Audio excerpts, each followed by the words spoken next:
Le 21 avril 2018, le club de Sunderland s'effondre pour la deuxième fois en 2 ans.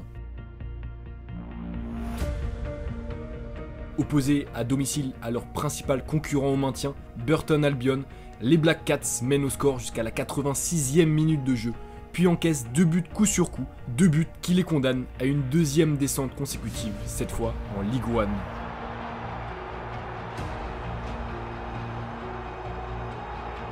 Club anglais historique, 6 fois vainqueur de la Premier League où il évoluait encore en 2017, Sunderland rejoint donc en 2018 la 3e division anglaise, un véritable cataclysme pour la ville minière.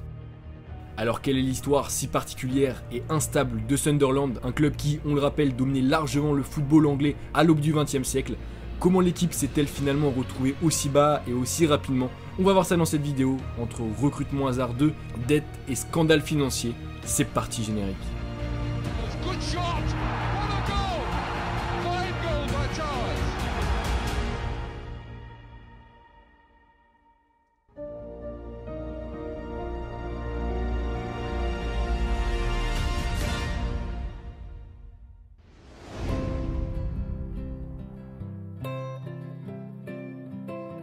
Fondé en 1879 par un enseignant de la ville, d'où son appellation le Sunderland and District Teachers AFC, le club fait partie des premières équipes anglaises à devenir professionnelle puisqu'elle obtient ce statut en 1886, soit 7 ans seulement après sa création. Pour mettre un peu en relief cette date, il faut savoir qu'à ce moment-là, Arsenal venait tout juste d'être créé, tandis que ni Liverpool, ni Chelsea, ni même Manchester City n'existaient. Bref, très bien structurée et obtenant rapidement de bons résultats, l'équipe est invitée dès 1890 à rejoindre l'ancêtre de la Premier League, la Football League, devenant alors le premier club non présent à l'inauguration du championnat à finalement l'intégrer par la suite. Mais malgré ce statut de petit nouveau, Sunderland, emmené par l'attaquant écossais John Campbell, remporte le championnat en 1892, puis récidive en 1893 et en 1895, devenant par la même occasion la première équipe à dépasser les 100 buts marqués au cours d'une saison. Surnommée l'équipe de tous les talents par le fondateur de la Football League, les Rouges et Blancs deviennent très rapidement le club le plus titré d'Angleterre et apparaissent à l'aube du XXe siècle comme l'un des piliers du football outre-Manche, d'autant qu'en 1895, Sunderland remporte face au champion écossais de Midlothian ce que beaucoup décrivent comme le match du championnat du monde, score final 5-3. Faut savoir qu'à l'époque, si l'équipe est autant performante, c'est en grande partie parce qu'elle est financée par le riche mineur Samuel Tisack ainsi que par le constructeur naval Robert Turnbull. Ce dernier, selon la légende, aurait d'ailleurs sillonné l'Écosse déguisé en prêtre pour recruter les meilleurs talents du pays. En 1895 donc, lors de ce fameux match du championnat du monde, le 11 aligné par Sunderland n'est d'ailleurs composé que de joueurs écossais, ce qui a fait beaucoup débat et a fait pas mal enrager les fans écossais. Mêlé à un scandale financier en 1904, le club n'en reste pas moins au sommet du championnat anglais et remporte 3 nouveaux titres en 1902, 1913 et 1993, tout en terminant en parallèle 9 fois sur le podium sur la même période, remportant également une fois la FA Cup et une fois la Charity Cup. Cependant, malgré ses nombreux succès, l'horizon du club va peu à peu se ternir. En effet, sur le déclin à la fin des années 30, l'équipe décide d'investir à tout va après la guerre, hérite même du surnom du club de la Banque d'Angleterre, après avoir notamment recruté Ivor Broadis pour plus de 18 000 livres à l'époque, ce qui avait fait énormément débat. Cependant, ces dépenses pharaoniques ne vont pas être suivies par des résultats à la hauteur, et le club va même voir son premier âge d'or se terminer juste après la guerre, lorsqu'éclate en 1957 un scandale financier qui va plonger Sunderland dans une période très sombre.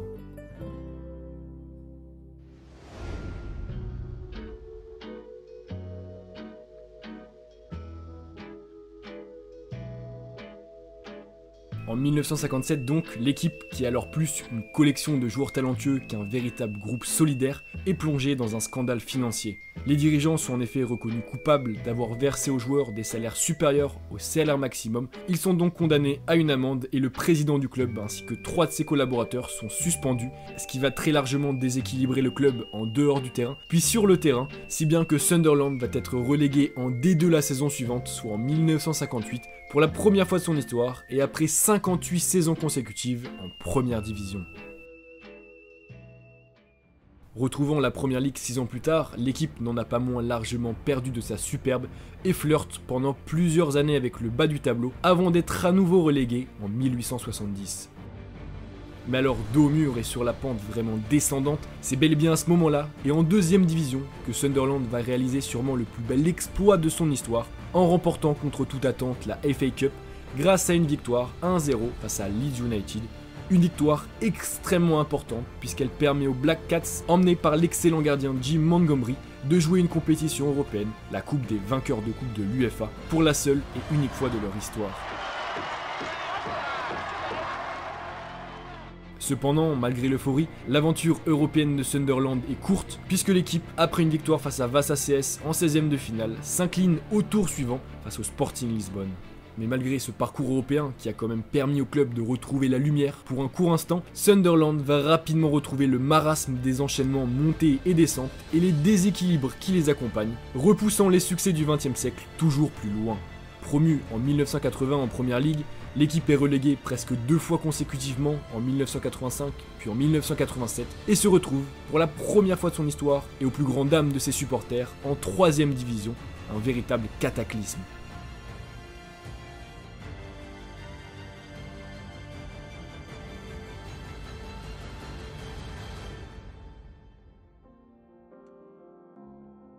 Remonté la saison suivante grâce à l'arrivée d'un nouveau président, Bob Murray, et d'un nouveau directeur sportif, Dennis Smith, le club peine toujours à ce moment-là à se stabiliser financièrement mais aussi sur le terrain, dans la mesure où les erreurs de management, les descentes successives et les mauvais recrutements ont engendré des dettes énormes pour le club. Promu en 1990 en D1 après un concours de circonstances assez exceptionnel, Sunderland est relégué dans la foulée et enchaîne jusqu'en 2005 promotion et relégation, enregistrant même des bilans catastrophiques en Première Ligue avec une saison 2005-2006, tenez-vous bien, à 15 points seulement en 38 matchs.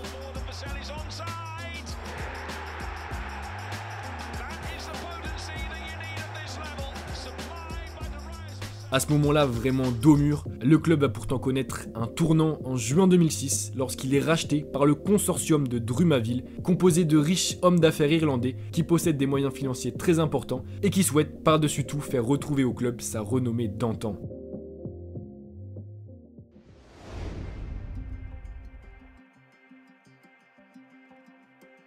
En juin 2006 donc, le club est racheté par le consortium de Drumaville, alors dirigé par Quinn Niall, qui connaît d'ailleurs très bien le club, puisqu'il y a joué entre 1996 et 2002, et ce qui peut d'ailleurs expliquer le rachat de Sunderland par le consortium. Connaissant parfaitement l'importance du club dans la ville et son lien très étroit avec les ouvriers miniers, le nouveau président a de très grandes ambitions pour le club et n'hésite alors pas à aligner les chèques pour permettre à Sunderland de retrouver au plus vite la Première Ligue. Dépensant plus de 16 millions d'euros pour son premier été et se faisant prêter plusieurs grands espoirs anglais comme Johnny Evans, l'équipe remporte d'entrée son championnat et retrouve ainsi l'élite du football anglais, un an seulement après l'avoir quitté, mais possédant cette fois-ci des moyens bien plus importants pour lui permettre de revenir au premier plan. Kenwyne Jones, Pascal Chibonda ou encore Darren Bent, les dirigeants dépensent en 3 saisons plus de 140 millions d'euros pour se bâtir une équipe digne de ce nom, permettant au club de se stabiliser en Première Ligue et d'obtenir en 2010 une 10e place assez encourageante. Mais rapidement pourtant, malgré les résultats qui apparaissent peu à peu, le club va replonger dans le marasme et dans son passé peu glorieux. Impatient quant à la progression de l'équipe qu'il juge trop lente, le nouveau président nommé en 2011, Ellis Short, n'hésite pas à renvoyer ses entraîneurs malgré des résultats probants et place ainsi le club dans une situation instable sur le terrain, ce qui engendre de mauvais résultats et donc par conséquent des problèmes financiers. Un gouffre économique va alors se créer. En effet, surpayant ses joueurs malgré des résultats décevants, le club possède alors une masse salariale qui représente plus de 75% de ses revenus annuels, alors qu'il est considéré en moyenne pour qu'un club soit sain économiquement que les salaires de ses joueurs ne représentent pas plus de 50% de ses revenus. Or du coup, avec des salaires aussi importants, le club est placé dans une situation financière vraiment précaire. D'autant que les dirigeants apparaissent vraiment incapables de mettre en place une politique de trading de joueurs et ils continuent même à dépenser sans compter sur le marché des transferts, revendant ensuite les joueurs comme ils peuvent à des prix 2 ou 3 fois moins importants. Entre 2008 et 2015, Sunderland a ainsi dépensé 253 millions de pounds en achat de joueurs, mais n'en a vendu que pour 129 millions, enregistrant donc un déficit catastrophique de 124 millions de pounds, plongeant le club dans une situation tout simplement intenable. Endetté et payant plus de 6 millions de pounds d'intérêts par an, Sunderland se sauve de justesse en 2016 avant d'être relégué l'année suivante, terminant lanterne rouge de Première Ligue.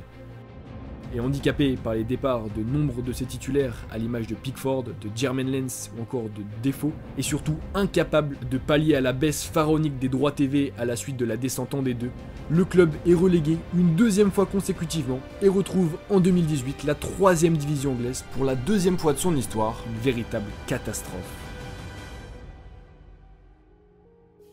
Vous l'aurez compris, si Sunderland a été pendant près de 50 années l'un des clubs majeurs en Angleterre, l'enchaînement de mauvais choix sportifs et extra-sportifs, couplés à des problèmes et à des scandales financiers et une mauvaise gestion, ont placé l'équipe dans un cercle vicieux, marqué par une instabilité sportive et économique qui lui ont coûté très cher.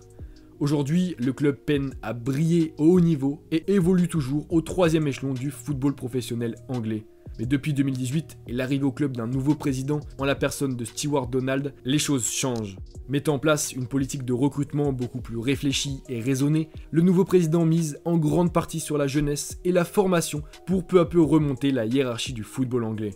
Et avec une finale de play-off obtenue l'année dernière et une 8e place cette saison, ça va être très intéressant de suivre les performances de Sunderland la saison prochaine.